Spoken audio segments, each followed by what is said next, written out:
Hi guys, welcome to the channel. I wanted to cover 5 ways we try to avoid panic or panic attacks.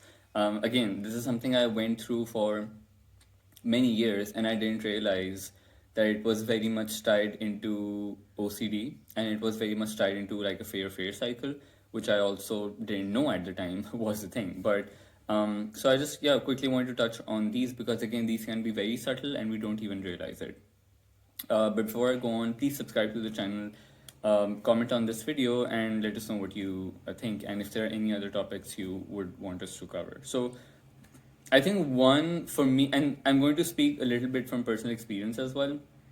So, it might not fully apply to you, but it might give you certain clues as to what you might be doing is a bit similar in the same vein. So, I think the first one I want to mention is for me was a big one was keeping mints or other forms of like sweet things that would calm me down because I don't know there was something about mint flavored things or I don't know if you guys know of beetle nut, but that's also something I used to have. Or fennel seeds, I think they're called in English. I know the thing what we call them in my when in Urdu, but I don't know what you call them in English. But yeah, so fennel seeds, beetle nut, like there were these various little things that I thought would like kind of help me like because they kind of give you a very deep breathy feeling as well. They kind of make you feel airy on the inside, so I would keep those because I thought if I have a panic attack they would help me breathe better. And also because my panic attacks or my fear of panic attacks was very much tied into a strong fear of throwing up as well. So these little things that I kept were like, oh, if I have these, then if I feel nauseous, I can also kind of subdue that and I can make that kind of go away as well. And, so again, this multi purpose uh, eating stuff that I kept in my pocket if I went out. And if I didn't have that, I felt very unsafe and I felt very. That I was in danger in a sense that if I didn't have those. So I kept those with me all the time just to help, like, because I thought it would help me breathe, it would help me keep myself calm and just keep feeling okay. The second one was not going into closed spaces, or for a lot of people, this can also be not going on airplanes. So they can completely avoid air travel because it's a closed space. So it makes you feel very like, oh my god, this is going to be really bad, and I won't be able to breathe properly, or I'll have a panic attack. And that kind of claustrophobia is what you think is going to bring on the panic sensations, and you're just going to be completely taken over by it. So, and you don't like going into small rooms, small cafes, restaurants because it just feels very, you know, uncomfortable that way. So you avoid going to any small spaced public like restaurants and cafes and stuff like that, or elevators, and because you think you're going to panic after that, and then you're just going to spiral completely.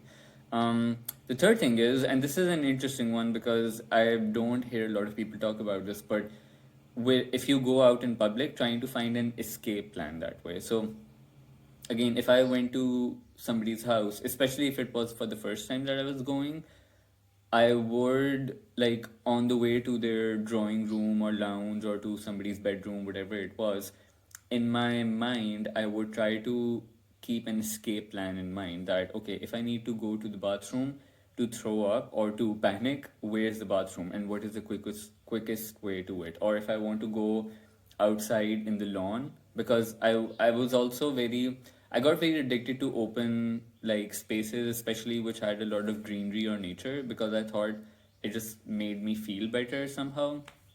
And I still like them, but for me at the time it was compulsive to want to be in around those areas because it kind of made me feel like somehow it made me feel like it would subdue my panic in a way, or it would make me just feel better. And it, for me, mentally picturing myself throwing up inside a room, or inside even like a trash can in a room, versus just throwing up outside in the grass was like, it was much better to do it outdoors than indoors.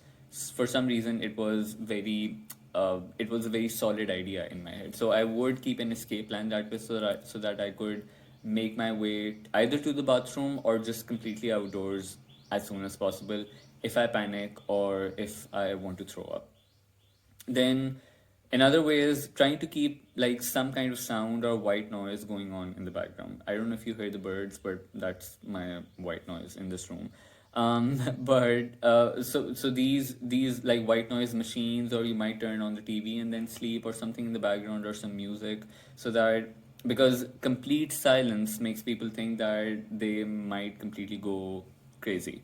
And this can be tied into fear of going crazy as well, fear of losing control, fear of harming your loved ones. It can be very much tied into that, but it's also that you think that with complete silence, your thoughts might get like more, you might hate them more, your feelings might get heightened, and then you'll completely start panicking as well. So sound is definitely one of the things that we try to like keep around, so that we don't have to be completely in silence.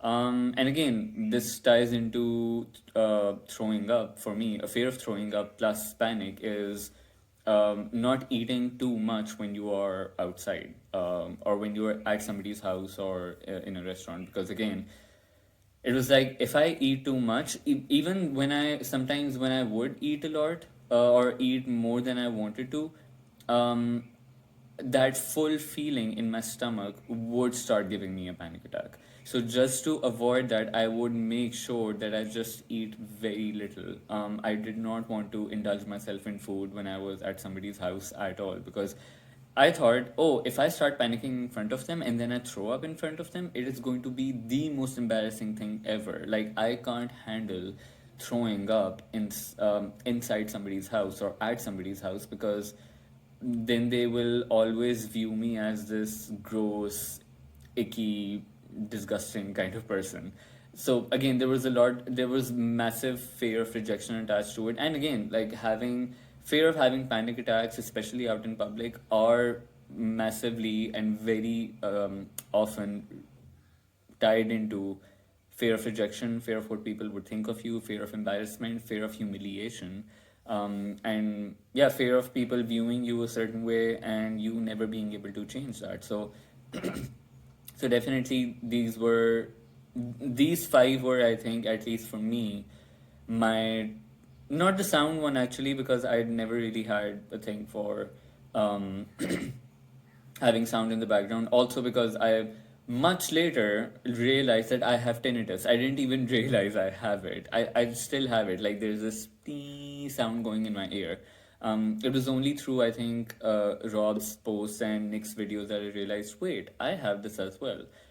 Why did I not notice this before? I mean, I did notice the sound, but it never made me panic. It never made me think anything. I just thought like it was the sound of silence. That T sound is actually the sound of silence, and I thought that's what the song was about as well, or that's what the like any like form of art and literature ever made on it was about. But anyway, but other than that, I think these other points were like the main ones for me personally, where I wanted to avoid panic attacks, especially when I went out. And these might be some things that you are also doing, so be wary of those, and try to go into closed spaces. Try to not keep something to eat, so that can subdue the panic. Don't look for an escape plan when you're going. Like, try not to check where do I go and how do I go out. Don't use white noise or any other kind of sound in the background. Try to sit with complete silence. See how that goes. Try to eat an extra few bites when you're outside and see how that makes you feel. Because again, that can be something that you really try to have a control over. I hope this was helpful. This is probably one of my shortest videos ever, but I just wanted to cover these 5 points. Let me know what you think, and again, I'll see you soon. Bye.